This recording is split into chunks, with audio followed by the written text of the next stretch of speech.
नमस्कार मित्रांनो, तूही रे माझा मित्र मालिकेच्या आजच्या भागामध्ये आता ईश्वरीला अर्णव हा शर्ट घालायला सांगत असतो. त्याच वेळेला मग आता ईश्वरी त्याच्याकडे बघतच राहते आणि तिला खूपच रोमॅन्टिक वाटत असतं. अर्णव ईश्वरीला खुणावतो की मी सिंदूर शर्ट घालून दे. आता ती त्याच्या हातामधून शर्ट घालून दिल्यानंतर त्याची कॉलर वगैरे व्यवस्थित करते आणि त्याचे शर्टचे बटन लावून देत असते. आणि हे सगळे करत असताना आता ईश्वरी अर्णव एकमेकांच्या डोळ्यात बघत असतात. आणि हे करत असताना आता अर्णवलाही खूप अगदी ईश्वरीला पाहून आनंद होत असतो, कारण ईश्वरीच्या मनात काय आहे त्यामुळे आता अर्णवही खूप बेचैन झालेला असतो. तेवढ्यातच आता ईश्वरी ही अर्णव बाजूला निघून जातो. झालंय ना मिस इंदोर असं म्हटल्यावर ती हो असं म्हणते आणि ती लाजून आता लाल झालेली असते, बाजूला उभी राहते. त्यावेळेला अर्णव निघून गेल्यानंतर ईश्वरीला मात्र त्याच्याकडे आता पाहत नसतं. खूप लाजलेली असते आणि त्याच वेळेला दरवाजाच्या बाहेर येऊन उभी राहून विचार करते की इशू, चाललंय काय तुझं? म्हणजे इतकं लाजायला होतंय तुला? म्हणजे अर्णव सरांवरचं प्रेम अगदी उफाळून आलेलं आहे. परंतु ईश्वरी विचार करते की आता मला हे सगळं सांगायला नको. इशू, अजून थोडी वेळ वाट बघ. अर्णव सरांना यानंतरच तुला सांगायचंय. अर्णव सरांना सांगण्याची भीती करू नको, म्हणजेच काही करू नको. कारण की जर तू अर्णव सरांना सांगितले तर त्यांच्या मनात काय आहे ते तुला कसं कळणार? त्यामुळे अगोदर अर्णव सरांच्या मनात काय आहे ते मला समजलं पाहिजे. हळूहळू माझं प्रेम अर्णव सरांपर्यंत मला पोहोचवलं पाहिजे, असा ईश्वरी विचार करते. जर त्यांच्या मनात मैत्री असेल तर तसा विचार केला पाहिजे. तर इथे अंजली ही आवरत असते. तेवढ्यातच राकेशचा फोन येत असतो. ती विचारते की राजेश कुठे आहात तुम्ही, पण तो बाहेर असतो. तेवढ्यातच त्याचा फोन वाजत असतो. ती म्हणते की दादा, बघते निरोप घेते कोण आहे ते. ती फोन घेते आणि नंतर समोरून दादा बोलत असतो. तो म्हणतो की काय रे राकेश? तेव्हा राकेश कुठे असं विचारल्यावरती म्हणते की नाही, हा राकेशचा नंबर नाही, हा ॲडव्होकेट राजेश भोसलेंचा नंबर आहे. तेव्हा मग तो म्हणतो दादा फोन ठेवून की किती नावं बदलतो हा माणूस. आणि अंजली विचार करते की कोण होतं राकेश, बघू यांनाच विचारते. नक्की हा राकेश नावाने कोणाचा नंबर आला असेल म्हणजे, आणि हा दादा कोण असेल? आता अंजलीला काही कळत नसतं नक्की काय आहे ते. तिला वेगळंच काहीतरी वाटत असतं. तेवढ्यातच आता इथे सगळेजण बसलेले असतात आणि नाश्त्यासाठी ईश्वरी म्हणते की सगळ्यांच्या आवडीचा नाश्ता बनवला आहे. अर्णव सर, हे घ्या, तुम्हालाही आवडेल असंच आहे. आणि मामांना खास आवडतात म्हणून मी इंदोरी पोहे बनवले. आणि मामी, तुम्हाला माहिती आहे का, आकाश आकाश भाऊजींना आवडतात म्हणूनच मी खास स्पेशल इंदोरी कचोरी बनवली आहे. घ्या ना. तेव्हा वल्लरी म्हणते की अगं बाई, सकाळी सकाळी मी इतकी तेलकट कचोरी नाही खाणार बरं का. त्यावेळेला मामी म्हणते की नको, राहू दे मला. मामा म्हणतो की ईश्वरी, अगं तिच्या वाटणीचे मला वाढ, काहीच प्रॉब्लेम नाही. तेवढ्यातच आता ईश्वरी ही आकाशला कचोरी देत असते आणि आकाश म्हणतो की प्लीज मला आणखी एक. तेव्हा ईश्वरी वाढत असताना तिथून समोरूनच अर्णवला बघत राकेश येतो. तो मुद्दामच तिच्या समोर जाऊन उभा राहतो. तेव्हा ईश्वरीला गुड मॉर्निंग ईश्वरीची म्हणतो. ईश्वरी म्हणते की गुड मॉर्निंग जीजू. मुद्दामच ती तसं बोलते. नंतर मग ती सगळं बाजूला घेऊन होत असताना अर्णव म्हणतो की तो ज्यूस देतेस प्लीज मला मिस इंदोर. तेव्हा ती ज्यूसचा जार घेते आणि अर्णवला म्हणते की एक मिनिट सर, देते. आणि ती राकेशला अगदी ठसक्यानेच बाजूला करून अर्णवच्या इथे जाऊन उभी राहत असते. त्यावेळेला मग आता अर्णवला ती ज्यूस वाढत म्हणजे देत असते आणि ज्यूस ओतत असताना ईश्वरी त्याच्याकडे बघतच राहते. अर्णवला मात्र खूपच जास्त आनंद होत असतो की ईश्वरी त्याच्यासाठी इथं सगळं करत आहे. पण राकेशचा मनातून राग येत असतो, कारण तो ईश्वरीच्या जवळ जाण्याचा प्रयत्न करत असतो. त्याच वेळेला आता ईश्वरी हे अर्णवला ज्यूस ग्लासमध्ये ओतत असते. त्यावेळेला तिचं खरं तर ग्लासकडे लक्षच नसतं. तिचं पूर्ण लक्ष हे अर्णवकडेच असतं. ती त्याच्याच विचारांमध्ये पूर्णपणे गुंतून गेलेली असते. आणि अर्णव म्हणतो की miss Indore, what is wrong with you? अगं काय चाललंय, तुझं लक्ष कुठे आहे? अगं ज्यूसचा ग्लास पूर्णपणे ओव्हरफ्लो झालाय.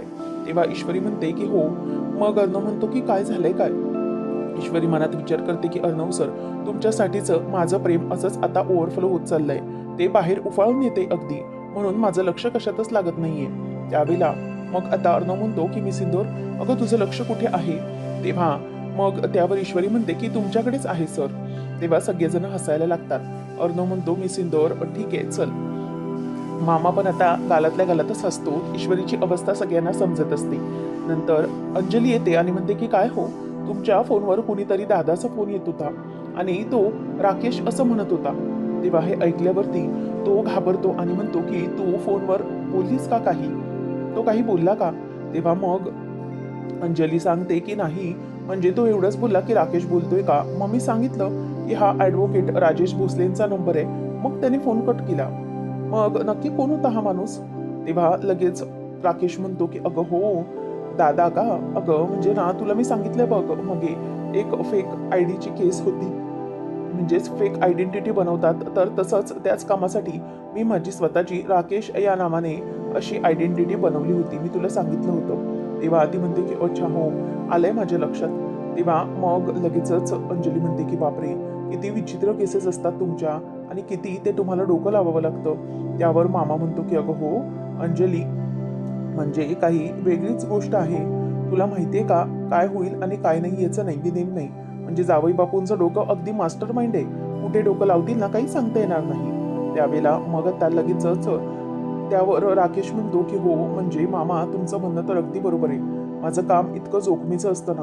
तेव्हा आकाश म्हणतो की हो जीजू, मानलं तुम्हाला, अगदी वेगळंच काम आहे तुमचं. तेव्हा लगेचच अर्णव म्हणतो की हो, जिजूंचं काम, त्याची रिस्क ही खूपच वेगळी आहे. त्यावर सगळेजण म्हणजेच मामा आणि अर्णव राकेशला टोमणा देण्याचं काम करत असतात. कारण की त्याचे हे टोमणे त्याला बरोबर कळत असतात. ईश्वरीचं मात्र कशातच लक्ष नसतं. तिचं लक्ष पूर्णपणे अर्णवकडे असतं.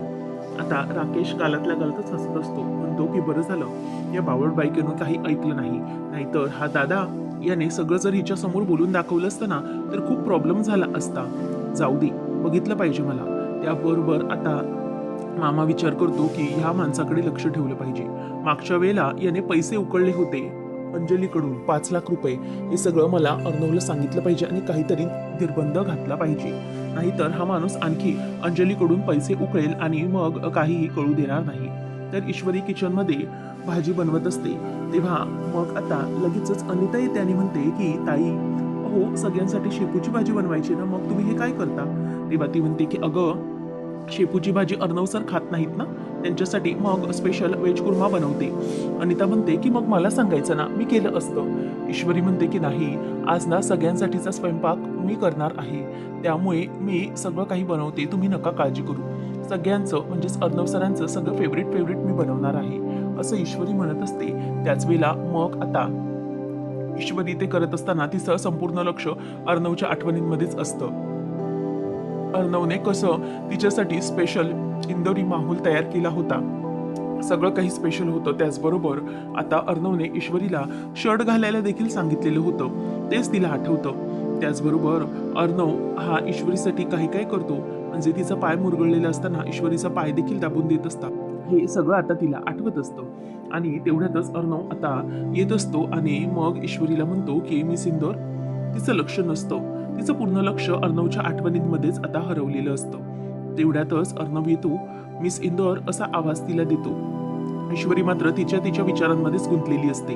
अर्णव आवाज देत म्हणतो की miss Indore, what is wrong with you? तुझं लक्ष कुठे आहे? तेव्हा मग ती हा असं जोरात ओरडते.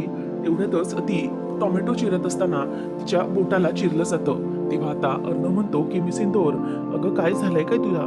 मी बघतोय कालपासून तुझं असं काय होतंय सगळं? तेव्हा आता तो म्हणतो की थांब 1 मिनिट, आणि तिचं बोट धरतो आणि तोंडातच घेतो. म्हणजे तिचं रक्त थांबवण्यासाठी तो आता हात धरतो. ईश्वरी म्हणते की सर. तेव्हा तो म्हणतो की काय सर सर, अगं किती लागलंय बघितलंस का तुला? हे रक्त किती जात आहे? आणि मग तिचं बोट आता तो तोंडातच धरत असतो. ईश्वरी म्हणते की अर्णव सर. तेव्हा अर्णव म्हणतो की 1 मिनिट थांब आता. तेव्हा तिचं बोट धरून ते घेत असताना ईश्वरी त्याच्याकडे बघतच राहते आणि मनातच म्हणते की अर्णव सर, हेच तर आहे सगळं तुमचं वागणं, जे मला आणखीनच तुमच्या प्रेमात पाडतं. आणखीन मग मी त्याचबद्दल विचार करत राहते. तेव्हा मग अर्णव म्हणतो की मिस इंदौर, हे असं वागणं बरोबर आहे का? सांग मला. असं चुकीचं वागतेस तू हे सगळं, म्हणजे हे असं वागणं आधी बंद कर. तेव्हा ईश्वरी म्हणते की सर. तेव्हा मग अर्णव म्हणतो की एक काम कर. आता काय करतेस तू? ईश्वरी म्हणते की मी भाजी बनवते. त्याचबरोबर आता अर्णव म्हणतो की ओके ठीक आहे, आता बरं वाटतंय ना? तेव्हा ईश्वरी हो आता बरं वाटतंय असं म्हणते. नंतर मग आता ईश्वरी पटकन बोलून जाते की अर्णव सर आपल्यात आणखी जवळीक होत चालली आहे ना. त्याबरोबर अर्णव म्हणतो की काय. ईश्वरी म्हणते की म्हणजे सर मला म्हणायचं होतं की आपली मैत्री आणखी घट्ट होत चालली आहे ना. त्यावर तो म्हणतो की हो. मनातच म्हणतो की मिस इंदोर की मैत्री नाही, हे सगळं मैत्रीच्या पलीकडचं आहे. मी तर कधीच त्या मैत्रीच्या पलीकडे पोचलोय प्रेमात, परंतु तू अजून तिथे नाही पोचलीयस, पण लवकरच पोचशील मला खात्री आहे. आणि मिस इंदोर माझं तुझ्यावर खूप प्रेम आहे, असं बोलून तो आता निघून जात असतो. आणि तेवढ्यातच तो म्हणतो की थांब मला जरा ना महत्वाचा फोन आलाय. ईश्वरी त्याच विचारांमध्ये गुंतलेली असते. आता ती बाजूला येते आणि विचार करत म्हणते की अर्णव सर तुम्हाला माहित नाहीये, मला खरं तर बोलायचं होतं की आपलं नातं हे मैत्रीच्या पलीकडचं आहे. कारण आपलं एकमेकांवर प्रेम आहे. म्हणजे माझं तरी तुमच्यावर तेवढंच प्रेम आहे. तुम्हाला मी बेस्ट फ्रेंड वाटत असले तरीही मी तुमच्यावर खूप प्रेम करते. त्यावेळेला अर्णवच्या त्याच आठवणीत ती असते आणि विचार करते की हरकत नाही, परंतु मैत्रीपासून ते प्रेमापर्यंत एक एक स्टेप मी तुम्हाला हलके हलके घेऊन जाईन. हलके हलके तुम्हाला एहसास करून देईन की हे सगळं जे आहे ते आपल्यातलं प्रेम आहे. तेव्हा अर्णव येतो, पुन्हा आवाज देतो, मिस इंदोर अगं पुन्हा कुठेतरी हरवलीस तू, यू आर लॉस्ट आ. तेव्हा ईश्वरी म्हणते की नाही सर, बोला ना काय झालं, मी ठीक आहे. तेव्हा मग अर्णव म्हणतो की मिस इंदोर नक्कीच तू ठीक नाहीयेस, मला असंच वाटते. त्यावर आता लगेचच ईश्वरी म्हणते की अर्णव सर आता काय करायचं. त्याबरोबर मग आता अर्णव म्हणतो की मिस इंदोर मला जरा कॉफी हवी होती. तेव्हा ईश्वरी म्हणते की हो सर, हे काय आत्ता पाणी उकळायला ठेवते मी. आणि ती गॅसवर पाणी उकळायला ठेवते आणि अर्णव म्हणतो की ओके मी माझ्या रूममध्ये आहे, स्टडी रूममध्ये. ईश्वरी म्हणते की सर तुम्ही चाललात का. तेव्हा तो म्हणतो की का काय झालं. ईश्वरी म्हणते की अर्णव सर ही कॉफी आता लगेचच उकळेल ना, 2 मिनिटात कॉफी बनेल, मग तुम्ही कॉफी पिऊनच जा ना.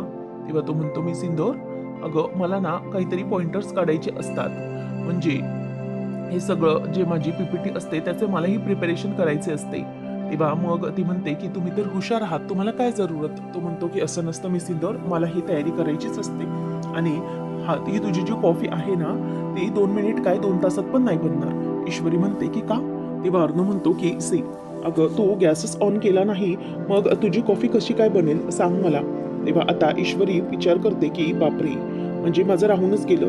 तो म्हणतो मिस इंदोर नक्कीच ना तुझ्यासोबत काहीतरी झालंय, नक्कीच असं काहीतरी आहे जे तुला डिस्टर्ब करते. तुझी तब्येत ठीक नाहीये का. ठीक आहे एक काम करतो, तू जरा जाऊन रूममध्ये आराम कर, तुला बरं वाटेल. थांब मी अनिता ताईंना कॉफी बनवायला सांगतो. त्याच वेळेला आता ईश्वरी म्हणते की नाही सर ठीक आहे, मी हरकत नाही, मला बरं वाटतंय. अर्णव म्हणतो की नो नो, मला माहिती आहे काहीतरी झाले. तेव्हा तो अनिता ताईंना सांगतो की मला प्लीज जरा कॉफी द्या, मी माझ्या रूममध्ये आहे, स्टडी रूममध्ये. तेव्हा आता अनिता ताई येतात आणि ईश्वरी बाजूला जराशी उभी राहते आणि म्हणते की इशू अगं तुझं चाललंय काय, तू कुठल्या विचारांमध्ये आहेस, तुझं तुला समजत नाहीये. त्याचबरोबर इथे आता अर्णव हा विचार करत असतो की ईश्वरीला काय झाले. ईश्वरी मनातच म्हणत असते की गडबड आहे सगळी, मला तर आता खूपच गडबड झाल्यासारखी वाटते, मी खूप चुकीचं वागत असते किंवा मी कुठेतरी हरवली असंच अर्णव सरांना वाटत असेल. पण नाही, माझी परिस्थिती काही वेगळीच आहे. जोपर्यंत सरांना सांगणार नाही तोपर्यंत काही चैन पडणार नाही. तर मामा इथे अर्णवला सांगत असतो की अर्णव मला ना जरा तुझ्याशी महत्वाचं बोलायचंय. अर्णव म्हणतो काय झालंय. तेव्हा मामा सांगतो की त्या दिवशी तू अॅनिव्हर्सरीला गेला होतास ना ईश्वरीच्या आई बाबांच्या, त्यावेळेला एक प्रॉब्लेम झाला होता. हा राकेश आहे ना, त्या राकेशने आपल्या अंजलीकडून 5 लाख रुपये उकळले होते. मला वाटतंय की ही काहीतरी ना गडबड आहे, ह्याने कुठून तरी पैसे उचलले असणार आणि आपल्या अंजलीकडून ते घेतोय. आणि आता बघ कुठल्या तरी दादाचा कॉल आला होता, कदाचित तेव्हा आताही पैसे द्यायचे असतील म्हणून हे सगळं करतोय तो. आपल्याला वेळीच याला आवर घातला पाहिजे, असं दोघांचं बोलणं आता तिथे होत असतं. मामा म्हणतो की हे बघ अर्णव, हे सारखं सारखं होऊ देता कामा नये, नाहीतर तो आपल्या अंजलीकडून सारखे पैसे उकळेल. तर इथे दादाला तो फोन लावतो आणि म्हणतो की दादा हो तुम्ही माझ्या घरी फोन लावलात, बायकोला उगाच माझं नाव का सांगितलं. तेव्हा तो म्हणतो की अरे नशीब समज की मी बाकीच्या काही गोष्टी बोललो नाही, तुझे 12 भानगडी सांगितले असत्या ना तर मग तिला सगळं समजलं असतं. बरं माझे पैसे. तेव्हा मग तो म्हणतो की दादा हो मी पैसे तर दिलेत ना, बाकीचे पण देईन हळूहळू. तेव्हा राकेशला तो म्हणतो की फक्त 5 लाख रुपये दिलेस तू, बाकीचे पैसे कधी देणार आहेस, लगेच देतो बोलला होतास, आता किती दिवस उलटून गेले. तेव्हा मग राकेश म्हणतो की बरं ठीक आहे देतो मी लवकरच पैसे. तो म्हणतो की लवकरच नाही, जर मला उद्या पैसे नाही मिळाले ना तर बघ मी काय करतो ते. तुझ्या घरी येऊन तुझं सगळं जे काही रूप आहे ना तुझ्या बायकोसमोरच आणेन मी. आता राकेशला टेन्शन येतं, तर म्हणतो की हा दादा मात्र डेंजर आहे, काही झालं तरीही याचे पैसे याला परत दिले पाहिजे.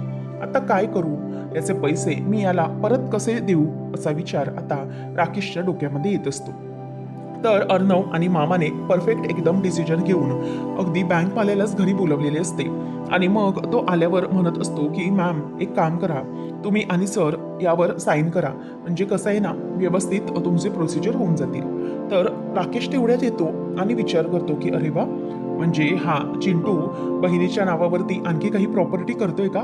कर कर, बरंच मज्जाच आहे माझ्यासाठी. तर मग ही सगळी प्रॉपर्टी विकून मी दादाचे पैसे परत देऊन टाकेन, असा विचार तो करत असतो. तर इथे आता राकेश मात्र मनातल्या मनात खूप त्याच्या आनंदाच्या उकळ्या फुटत असतात. तर अंजलीच्या सह्या झाल्यानंतर तो बँकवाला माणूस म्हणतो की सर आता तुम्ही यावर सह्या करा, म्हणजे कसं आहे ना ही प्रोसिजर कंप्लीट होऊन जाईल. राकेश मात्र खूप खुश होत असतो. तर तिथेच आता तो पुन्हा बँकवाला म्हणतो की म्हणजे आता सगळी तुमची प्रोसिजर कंप्लीट होईल, कारण की कसं आहे आतापर्यंत मॅमच सगळं करत होत्या, परंतु आता सर आणि मॅम तुमचं अकाउंट जॉईंट झालं आहे आणि आता पुढे इन फ्युचर कुठल्याही ट्रान्झॅक्शन असतील मॅमच्या त्या तुमच्या सहीशिवाय कंप्लीट होऊ शकणार नाही, त्यामुळे तुमची जॉईंट अकाउंटमधली सही ही कंपल्सरी राहील. तेव्हा मामीही विचार करते की हे सगळं असं अचानक जॉईंट अकाउंट का करत असतील आज. तेव्हा मग त्यावर अंजली म्हणते की बरं झालं चिंटू, म्हणजे ना मला हे सगळं प्रोसिजर करण्याचा ना खरं तर कंटाळाच येत होता. बरं झालं मी तुला केव्हापासून बोलत होती, आता तू ऐकलंस, म्हणजे मला उद्या टेन्शन नको. त्यावर तो म्हणतो की हो ताई, आताची तुझी कंडिशन जरा थोडी खराब असल्या कारणाने मी हा डिसिजन घेतलाय, म्हणजे तुला कुठेही धावपळ करायला नको, माझी साईन झाली की काहीच प्रॉब्लेम नाही.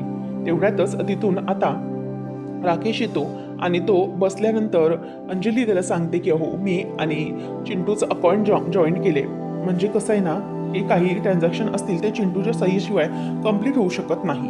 त्यावर आता लगेचच राकेशचा चेहरा पडतो. मग मामा बघत राहतो आणि अर्णव म्हणतो की म्हणजे तुम्हाला जिजू काही प्रॉब्लेम तर नाही ना मी असं केले. तेव्हा तो म्हणतो की छे छे, अरे असं कसा प्रॉब्लेम असेल अर्णव, तू एकदम परफेक्ट डिसिजन घेतला आहेस, म्हणजे ना काही झालं तरीही हे सगळं तुझ्याच हातात राहील, म्हणजे बरं झालं हे केलंस तू. आता खरं तर तुला जेवढी काळजी आहे तेवढीच मलाही माझ्या बायकोची काळजी आहेच की, असं तो मुद्दाम बोलतो. तेव्हा मग अर्णव आता गालातच हसतो, त्याला माहीत असतं की त्याने हे जे काही केलंय ते अजिबातच राकेशला आवडलेलं नसणार. ईश्वरी म्हणते की चला आता सगळ्यांनी जेवायला जाऊया, आणि मी सगळ्यांसाठी स्पेशल एकदम तुपात भिजलेला मूग दाल का हलवा केलाय. मग लगेच मामा म्हणतो की चला, अगं मला भूक लागली होती, पण हे आता ऐकल्याने आणखी दुप्पट भूक वाढली, चला चला मूग दाल का हलवा वाढायला घ्या, असं म्हणून ईश्वरीला तो आता बोलवतो. आणि अर्णव जात असताना राकेश समोर आल्यामुळे दोघे एकमेकांकडे बघतात. राकेश आता त्याच्याकडे रागानेच बघत असतो. नंतर ईश्वरी रूममध्ये असते आणि विचार करते की काय करू मी, म्हणजे मला कळतच नाहीये अर्णव सरांना प्रेमाचा जाणीव कशी काय करून द्यायची. ईश्वरीच्या आता डोक्यामध्ये येतं की मला हे बघितलं पाहिजे की अर्णव सरांना प्रेमाची जाणीव कशी होऊन दिली पाहिजे. तर ती त्यातच विचार करते की हा ईशू, तुला कशी झाली होती प्रेमाची जाणीव की अर्णव सरांवर तुझं प्रेम आहे. मग तिला आठवतं की अर्णव हा नळावर पाणी भरायला गेलेला असताना सगळ्या बायका त्याच्याकडे टुकूर बघत होत्या आणि त्यामुळे ईश्वरी जास्त जेलेस झाली होती आणि सगळ्या बायका ह्या अर्णवला लाईन मारत असल्याने तिला राग येत होता. सगळ्या मुली बायका या अर्णवकडेच बघत होत्या, त्यामुळे ईश्वरीला जास्तच जलन झाली होती. नंतर तिला हे पण आठवतं की वल्लरी ही लावण्या ही अर्णवच्या जवळ जाण्याचा प्रयत्न करत होती, त्यावेळेला देखील तिला जलन झाली होती, म्हणजे जेव्हा ऑफिसमध्ये लावण्या अर्णवच्या पुढे पुढे करत होती तेव्हा पण तिला राग आला होता.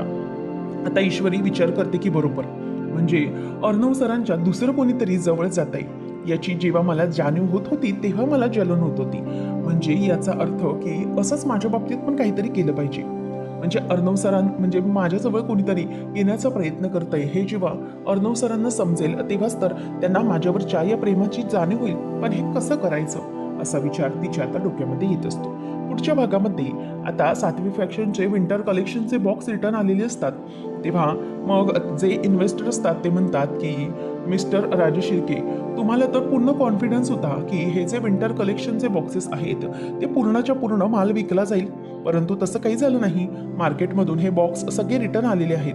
तेव्हा तो फाईल बघत म्हणतो की वॉट, हे कसं पॉसिबल आहे? तेव्हा मग ते सगळे म्हणत असतात की हो, खरं आहे हे सगळं. तिथे लावण्य पण उभी असते आणि मग सगळेच ओरडत असतात की हे बघा मिस्टर अर्णवराजे शिर्के, आता हे जे काही विंटर कलेक्शनचे बॉक्स आहेत ना ते रिटर्न आलेले आहेत, त्यामुळे आम्ही तुमच्या म्हणजेच या इन्व्हेस्टमेंट जी केली आहे या प्रोजेक्टमध्ये ती इन्व्हेस्टमेंट आता भरून निघू शकत नाही. त्यामुळे जर हे बॉक्सेस विकले गेले नाहीत तर मात्र तुम्हाला आम्ही सगळ्यांनी जी काही इन्व्हेस्टमेंट केली आहे ती सगळी इन्व्हेस्टमेंट तुम्हाला परत आम्हाला द्यावी लागेल, जी अमाऊंट आम्ही इन्व्हेस्ट केली ती. आणि त्याशिवाय ह्या सगळ्या गोष्टींचाही तुमच्यावर भुर्दंड पडेल. आता अर्णवला मात्र टेन्शन येऊ लागतं की आता काय करायचं. लावण्य ही सात्विक फॅशनच्या बोर्डला टाळा लावत असताना म्हणते की आय एम व्हेरी सॉरी यार, मला आता तुझं हे सात्विक फॅशन लवकरात लवकर बंद करावं लागेल.